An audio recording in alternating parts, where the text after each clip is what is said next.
Ata eumeli nango suka suka koko kisama. Je ne perdrai pas patience. Motema ezana moleneo mona yedizame yalola. Oh oh yoza motonde boyo kosaka. Wala motonde boyo wangana. Yoza motonde boyo kosaka. Wala motonde boyo wangana. Yoza motonde boyo kosaka. Wala motonde boyo wangana.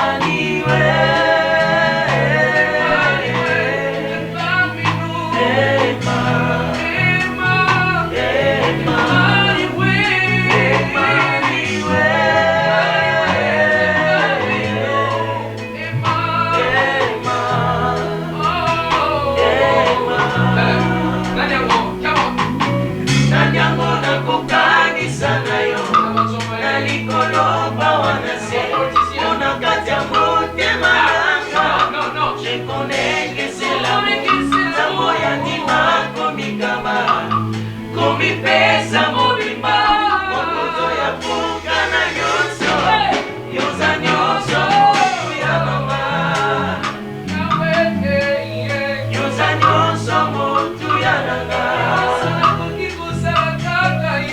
yoza nyonso motu ya nanga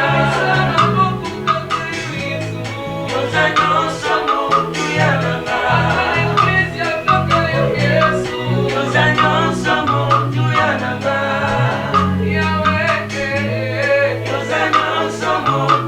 nanga.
Ce matin, nous allons lire dans l'épître de Paul aux Thessaloniciens, chapitre 5, jusqu'au verset 11. C'est là où nous allons tirer notre thème de ce matin. Je dis première épître de Paul aux Thessaloniciens, chapitre 5, commençons par le premier verset jusqu'au verset 11.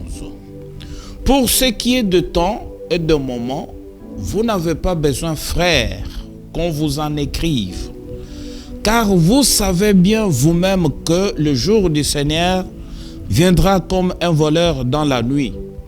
Quand les hommes diront paix et sûreté, alors une ruine soudaine le surprendra comme les douleurs de l'enfantement surprennent la femme enceinte et ils n'échapperont point. Mais vous, frères, vous n'êtes pas dans le ténèbre pour que ce jour vous surprenne comme un voleur. Vous êtes tous les enfants de la lumière et les enfants du jour. Nous ne sommes point de la nuit ni des ténèbres. Ne dormons donc point comme les autres, mais veillons et soyons sobres.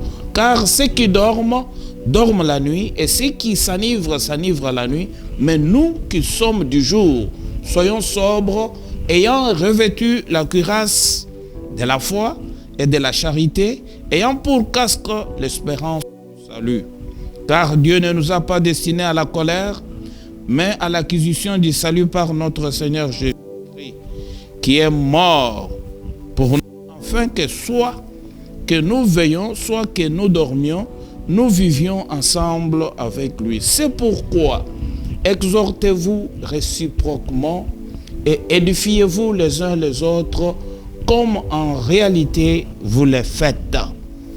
Voilà ce matin quelques textes sur lesquels doit se porter notre exhortation. Il nous est dit de nous exhorter. Il nous est dit de nous édifier.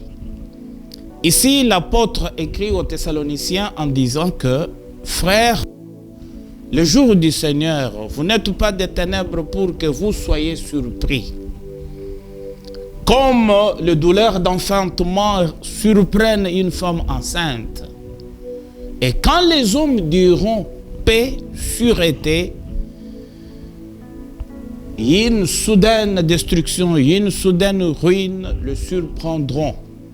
Mais nous ne sommes pas de nuit. Il nous est dit de veiller et d'être sobre. Et je veux prêcher sur ce thème. Il est des paroles de Paul. Et ces paroles semblent contradictoires quand on les juxtapose. Paix, sûreté et soudaine destruction. Je veux parler uniquement de soudaine destruction. Une surprise qui sera pour ce monde. Le monde sera surpris parce qu'il est dans les ténèbres, parce qu'il dort. Et nous ne sommes pas de là. Dans le monde aujourd'hui, il y a le désespoir, de la lassitude. Il y a beaucoup de découragement. C'est comme si les fers de Satan tenaient les gens emprisonnés. Nombreuses personnes qui sont dans ce monde, même dans l'église, la plupart se demandent ce qu'ils mangeront le lendemain. La plupart d'entre eux se demandent ce qu'ils mettront sur eux pour se vêtir. Et la plupart d'entre eux regardent à l'avenir, regardent vers l'avenir, et l'avenir les déçoit, comme il l'avait fait le jour précédent, sans espoir. Donc il y a un chambardement dans le monde actuel. Mais pour nous qui sommes du jour, nous devons être toujours prêts, sachant que le jour du Seigneur est proche. Nous croyons à la parole de Dieu. Nous croyons à ce que la parole de Dieu déclare. Parce que la parole de Dieu est la seule boussole pour l'avenir. Si vous croyez à un homme, si vous croyez à un homme mortel, vous vous trompez. Si vous croyez aux diverses déséquilibrations de l'homme, vous allez au-devant de malheur. C'est le seul livre sur cette planète qui nous explique d'où nous venons, où nous sommes aujourd'hui et où nous allons. Et moi, je fonde mon passé, mon présent et mon avenir sur lui.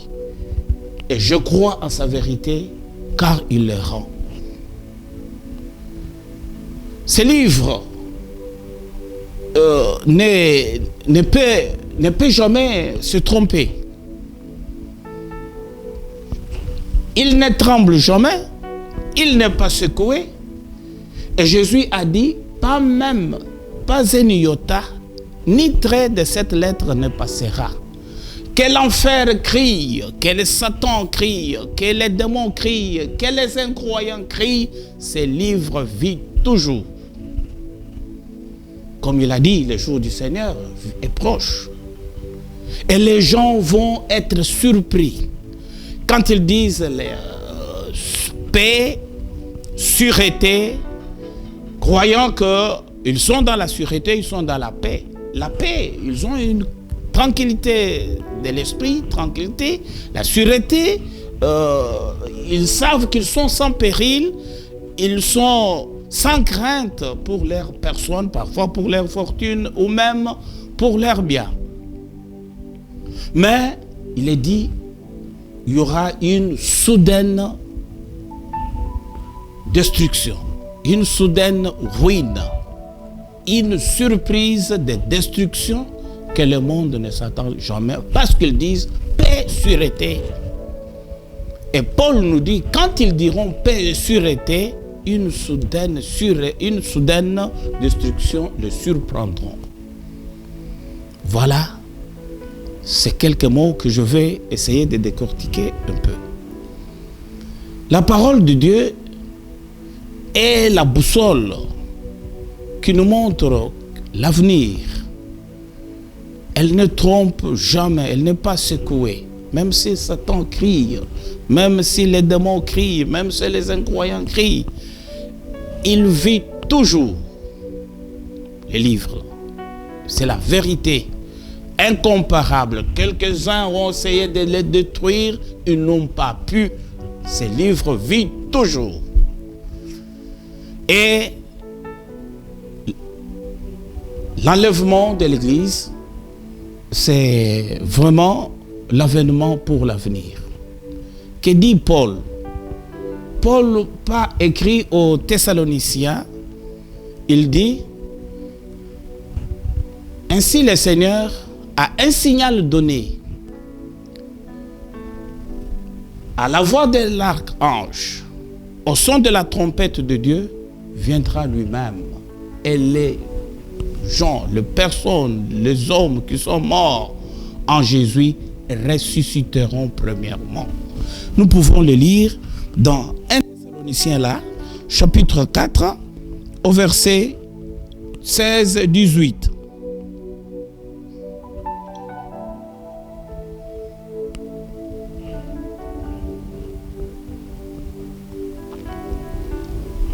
Car le Seigneur lui-même a un signal donné à la voix d'un archange et au son de la trompette de Dieu, descendra du ciel.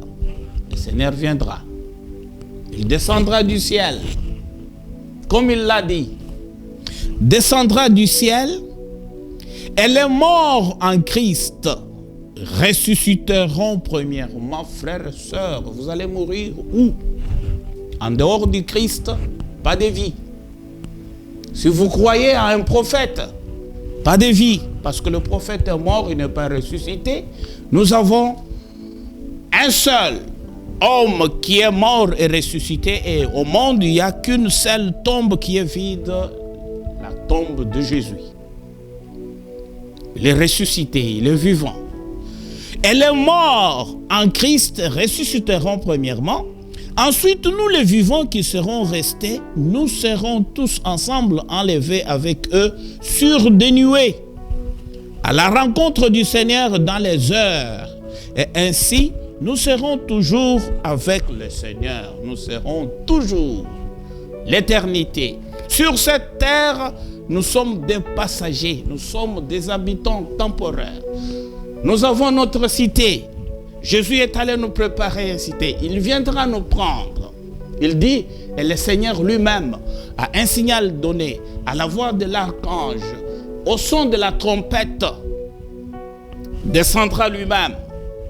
Et les morts en Christ, pas les morts dans une congrégation, pas les morts dans un groupe religieux, et les morts en Christ ressusciteront premièrement. Vous attendez la deuxième résurrection, vous êtes malheureux, dommage pour vous.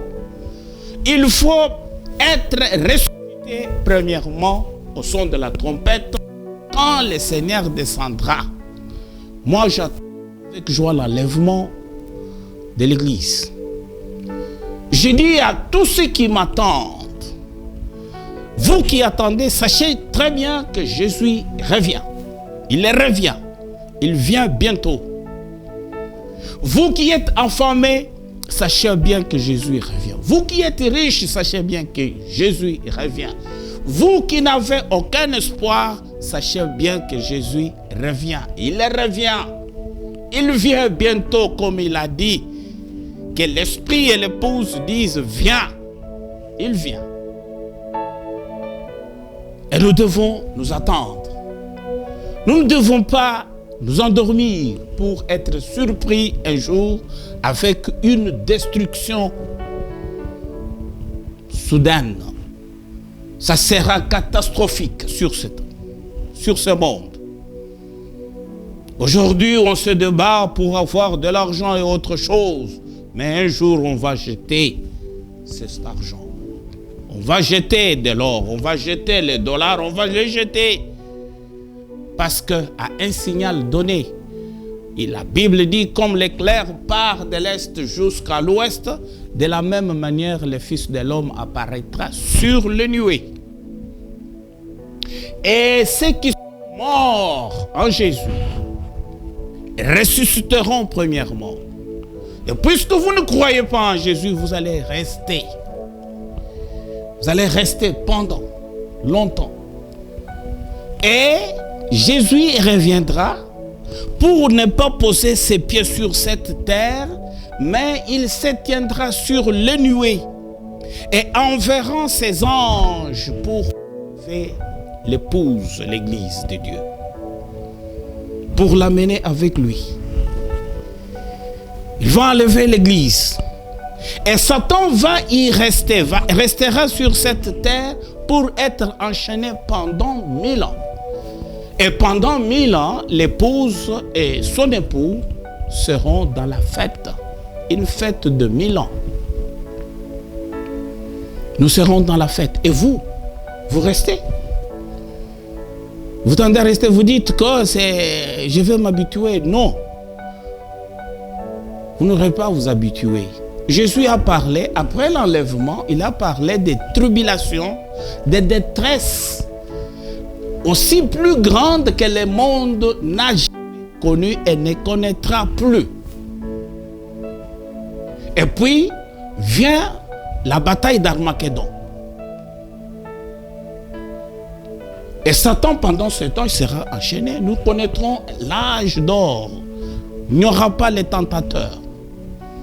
Et si vous restez pendant ce temps, c'est la détribulation.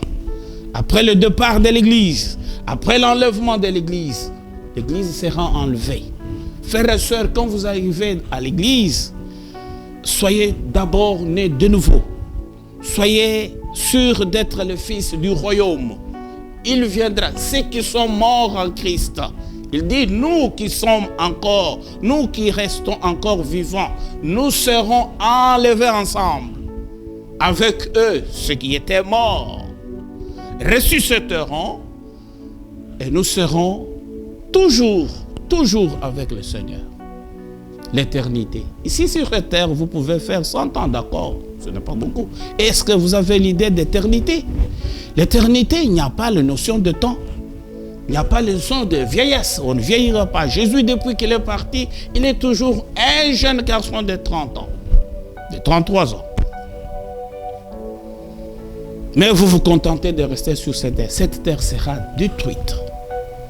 Et tout ce qu'il enferme. Le monde va passer avec toutes ses convoitises.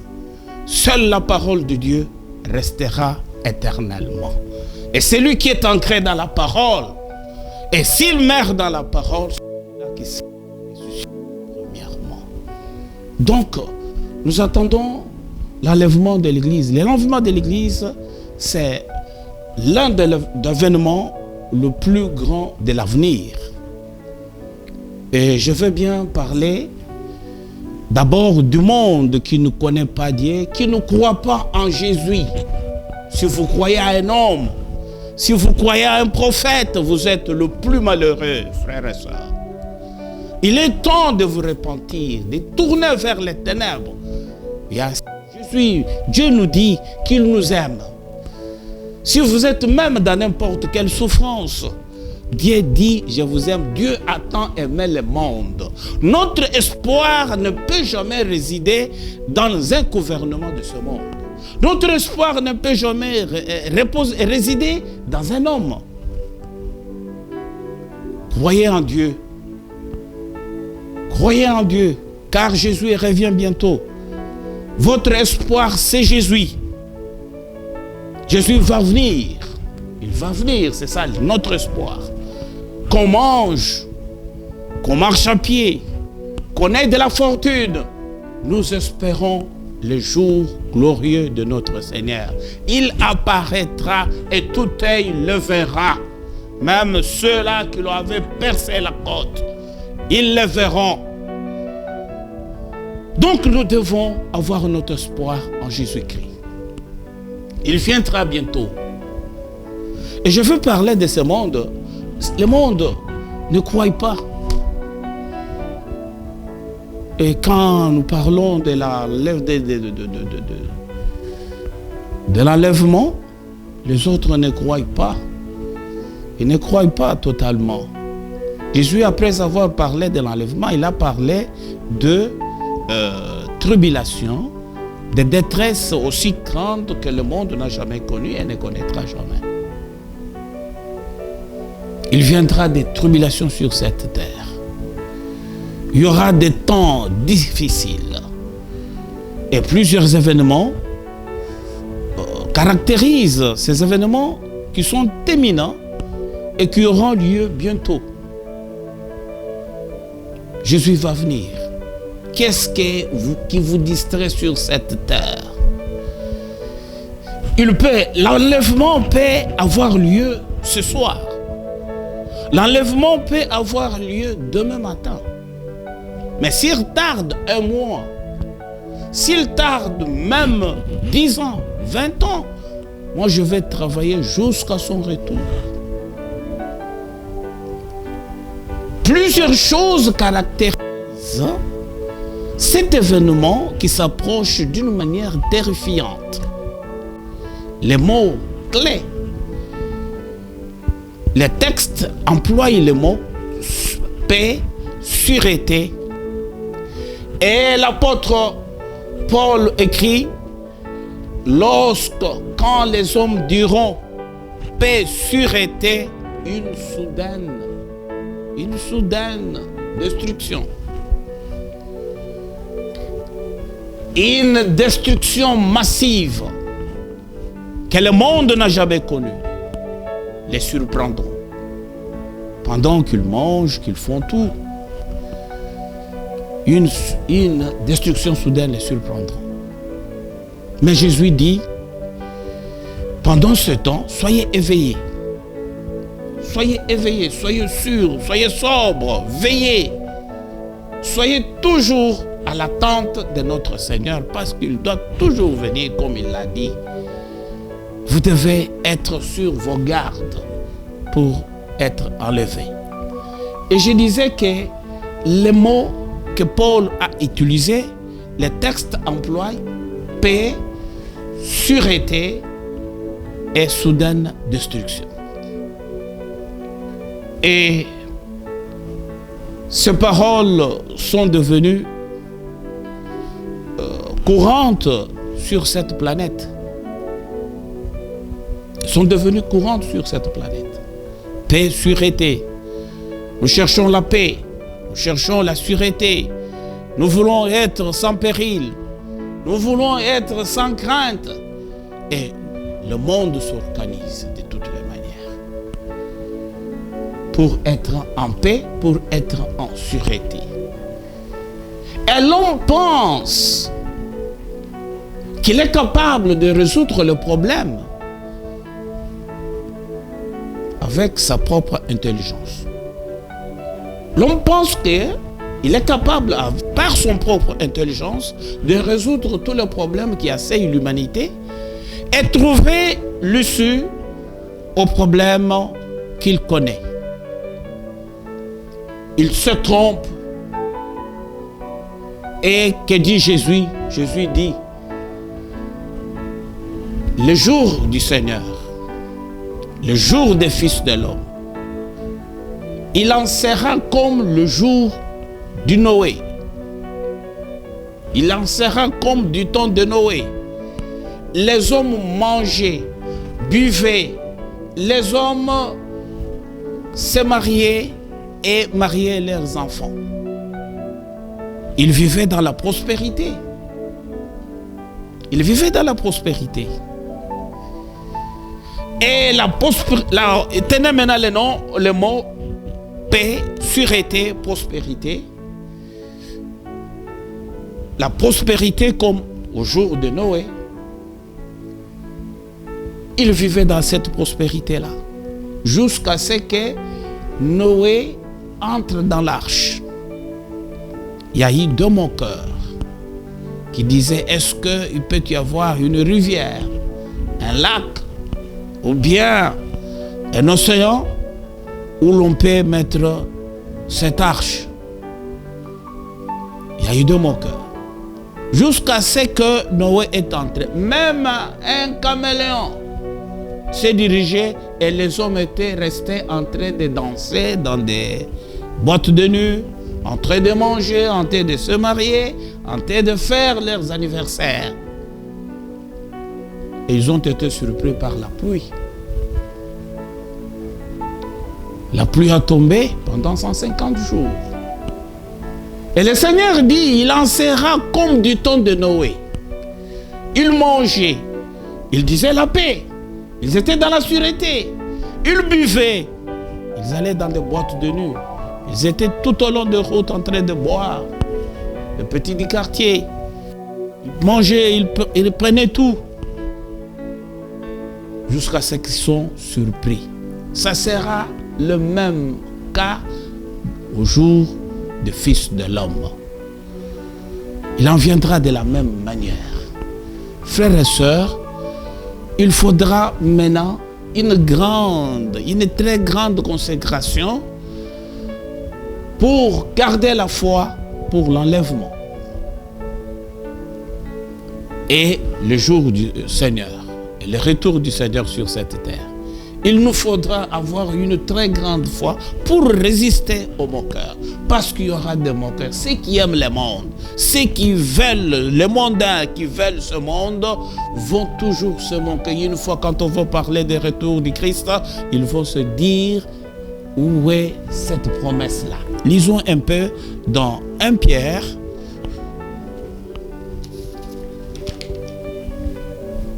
Lisons dans 2 Pierre. 2 Pierre, chapitre 3, verset 3 jusqu'au 14. Deuxième épître de Pierre, chapitre 3,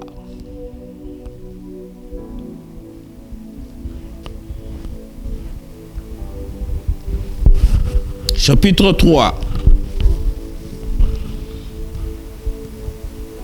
verset 3 à 14.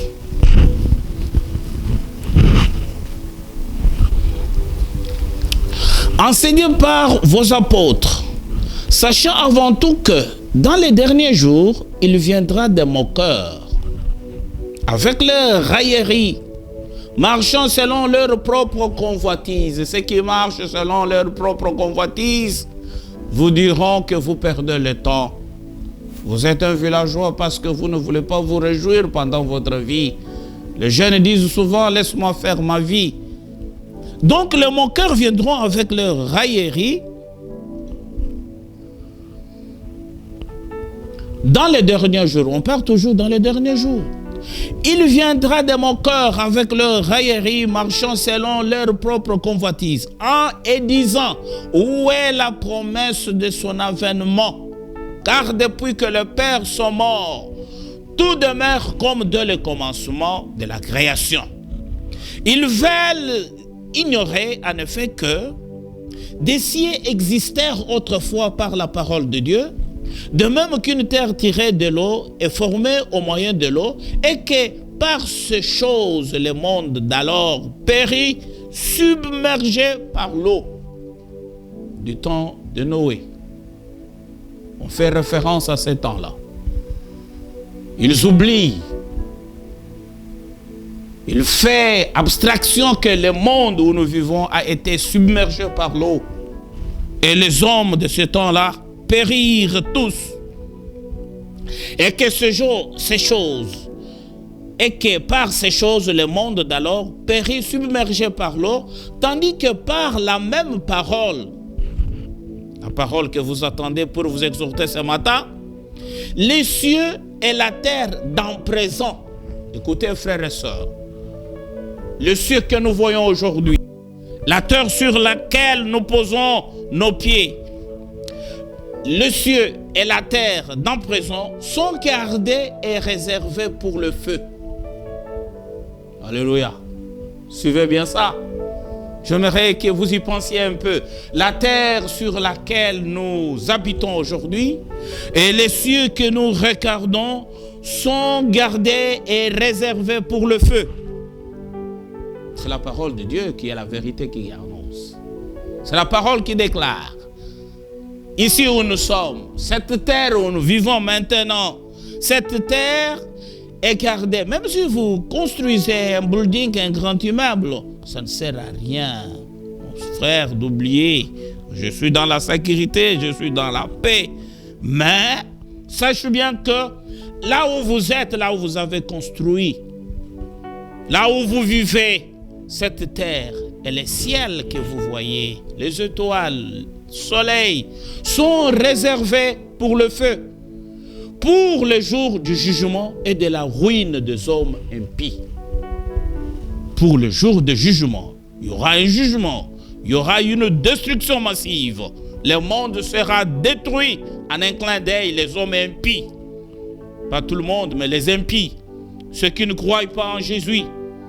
Ceux qui se disent dans leur groupe religieux qu'ils sont pour un prophète ou pour quelqu'un d'autre ou qui. Mais il y a un seul qui sauve, Jésus-Christ, Fils de Dieu. Mais il est une chose, bien-aimée, que vous ne devez pas ignorer. C'est que devant le Seigneur, un jour est comme 1000 ans. Et 1000 ans sont comme un jour. Alléluia. Suivez ce que le Seigneur dit. Il y a une chose que vous ne devez pas oublier. Qu'un jour égale 1000 ans. Devant le Seigneur. Et 1000 ans égale un jour. Devant le Seigneur. Et vous dites, mon cœur dit, oh ça tarde 1000 ans. Vous avez combien d'années maintenant? Vous avez seulement, si c'est trentaine, 40, 50. Aux yeux de Dieu, ça combien? Quelques secondes seulement que vous avez passé devant Dieu. Il est le même hier, aujourd'hui, éternellement, il ne change jamais. Mais nous changeons, nous sommes des résidents temporels. Nous passons, nous sommes objets de changement. Nous sommes les transitaires sur cette terre. Il y a ceux qui disent, ça m'appartient, ainsi de suite. Non. Ça, c'est pour un temps. Un jour, 1000 ans. Si vous pouvez faire bien le calcul, depuis que vos ancêtres ont existé, c'est toujours un jour devant Dieu. Ce n'est même pas votre père, grand-père et les grands-pères de ton grand-père. Ça n'a pas fait 1000 ans. Mais ça fait un jour. Et toi, tu as peut-être 50, 60, 10, 20. C'est combien de secondes? Quelques tierces devant Dieu.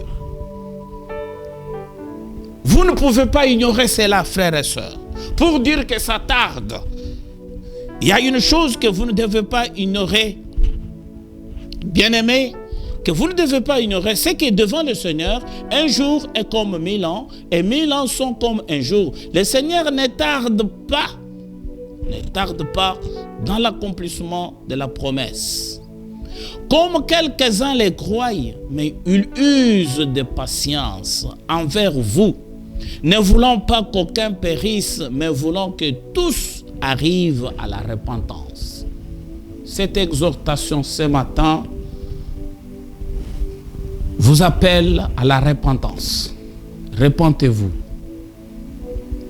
Si vous étiez endurci, si vous étiez plongé dans les ténèbres le plus profond dans ce monde, comprenez que ce matin, Dieu vous appelle à la repentance. Faites le volte-face.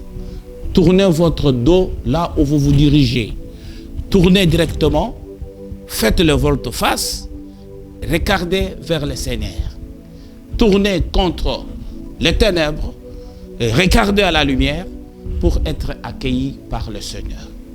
Faites une repentance sincère pour revenir au Seigneur. Il ne veut qu'aucun de vous ne périsse. Quand il retarde la patience de notre Seigneur, c'est notre salut. Comme quelques-uns croient, mais ils usent de patience envers vous, ne voulant pas qu'aucun périsse. Dieu n'aime pas la mort de méchants. Il ne veut pas que vous périssiez, mais voulant que tous arrivent à la repentance. Le jour du Seigneur viendra comme un voleur. En ce jour, les cieux passeront avec fracas. Les éléments embrassés se dissoudront et la terre avec les œuvres qu'elle renferme sera consumée. Les buildings, tous les bâtiments, toutes les richesses seront consumées.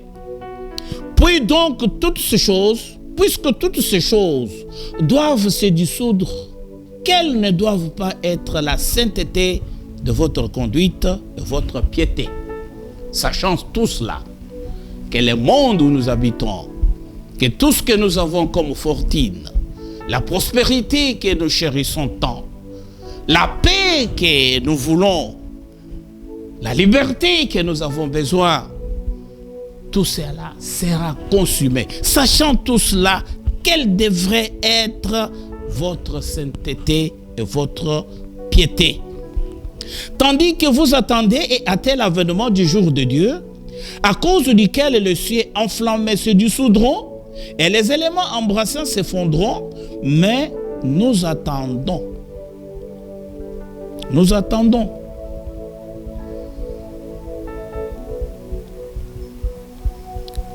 Mais nous attendons, selon sa promesse, de nouveaux cieux et une nouvelle terre où la justice habitera. Écoutez mes frères, ici on ne nous donnera pas la justice sera donnée par le prince de paix qui est le juste juge.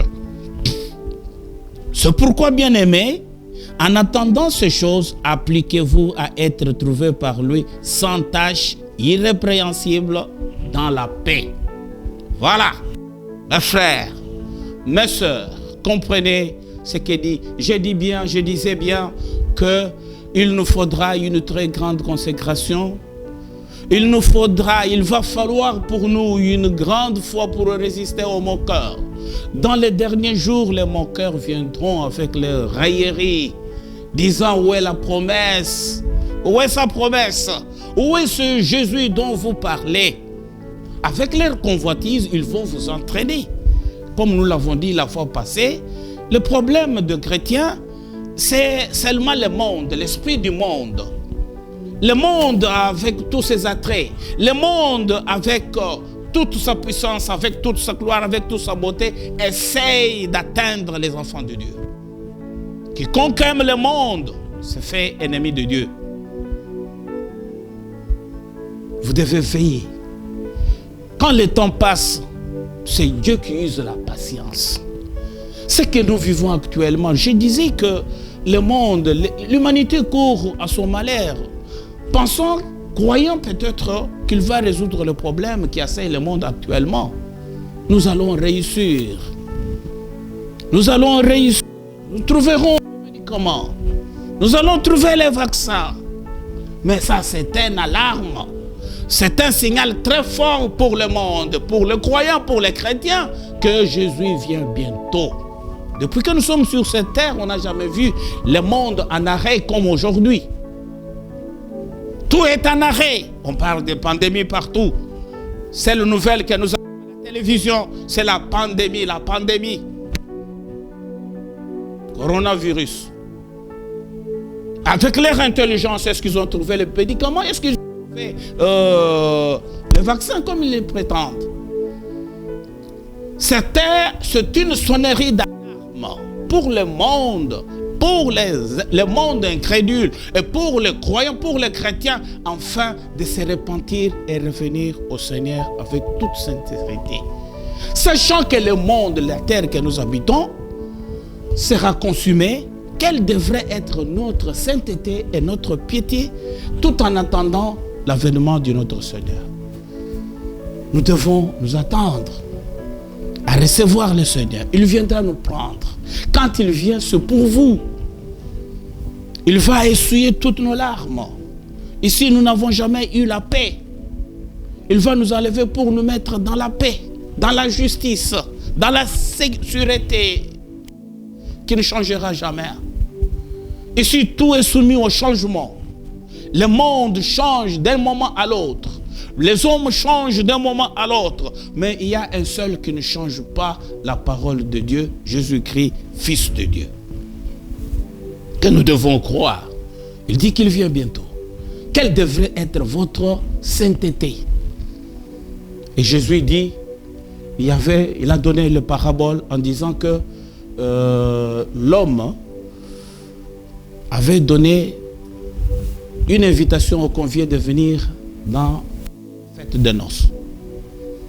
Et les conviés n'étaient pas dignes. Il a dit, allez partout, dans les carrefours, au coin de rue, appelez les aveugles, les boiteux, les gens de toutes manières, de toutes sortes. On les a amenés. Et quand ils sont arrivés, la salle était pleine à craquer. Et le roi est entré pour passer d'une table à l'autre pour voir les invités, pour voir ce qui était entré dans la salle. Il trouvera un autre. Il lui dit,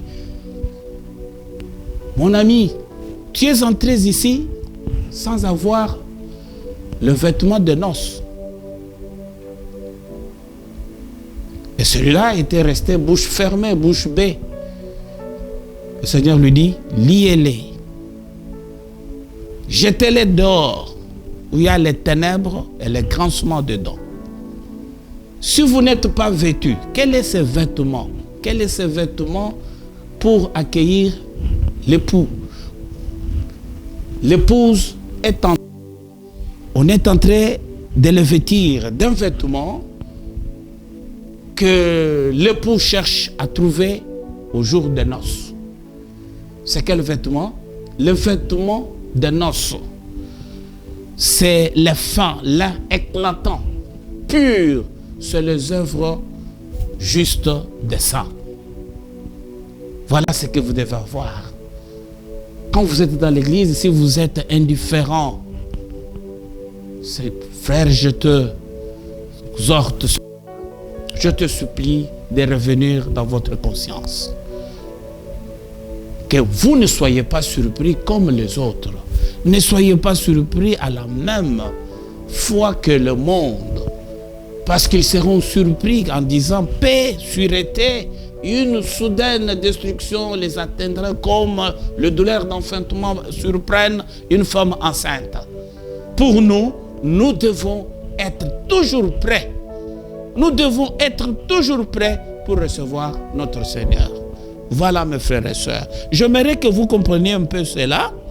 Lisons un peu dans Apocalypse pour vous dire ces vêtements. À l'attente du roi.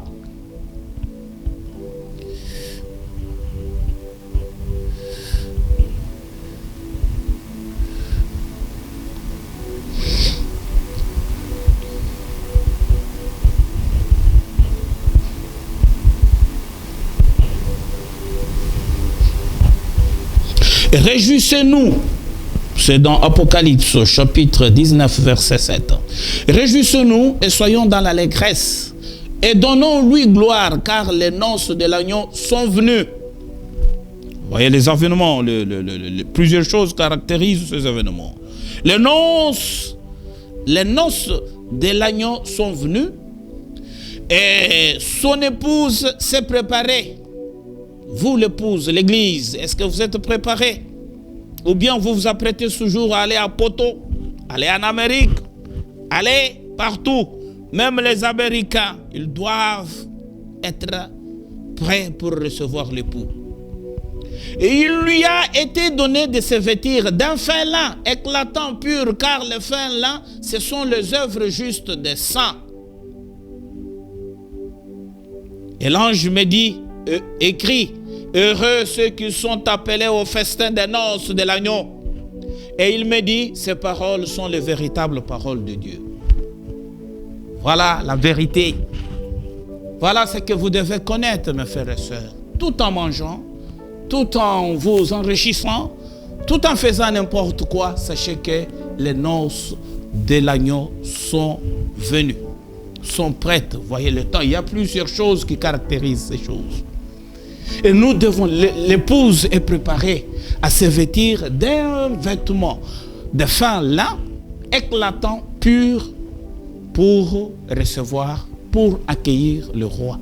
Quand le signal sera donné, le Seigneur se mettra sur les nuées, il ne posera pas ses pieds sur cette terre et les anges seront envoyés pour enlever l'épouse. Et quelle est cette épouse qui sera enlevée? C'est lui qui est vêtu. Vêtu de quoi? De fin lin, éclatant et pur, les œuvres justes des saints. La sainteté sans laquelle personne ne verra le Seigneur. Voilà mes frères et sœurs, cette petite exhortation ce matin, vous devez être sur vos gardes, sachant que le Seigneur, notre époux, est à la porte. Que Dieu vous bénisse abondamment partout où vous êtes. Je remercie notre Seigneur pour cette occasion que vous avez. Tenez cela en cœur et suivez cela attentivement pour ne pas être surpris. Recueillons-nous. Seigneur, Père de gloire, nous te remercions pour ces paroles et pour ce moment partagé ensemble avec nos frères et sœurs le pain de vie qui est ta parole. Je te rends grâce, Seigneur, de ce qu'ils nous ont suivis attentivement jusqu'à la fin et que cette parole soit ancrée dans leur cœur et qu'ils trouvent un cœur réceptif et que cette parole les amène à une repentance sincère afin de se détourner des ténèbres vers la lumière, du royaume de Satan au royaume de Jésus. Je te remercie, mon roi, parce que tu es patient pour ne pas perdre l'un de nous. Tu as dit que tout ce que mon Père m'a donné, je ne perdrai personne sauf le fils de la perdition. À toi la gloire, mon Dieu. À toi l'honneur, à toi la magnificence dans les siècles. Au nom de notre Seigneur Jésus-Christ. Amen.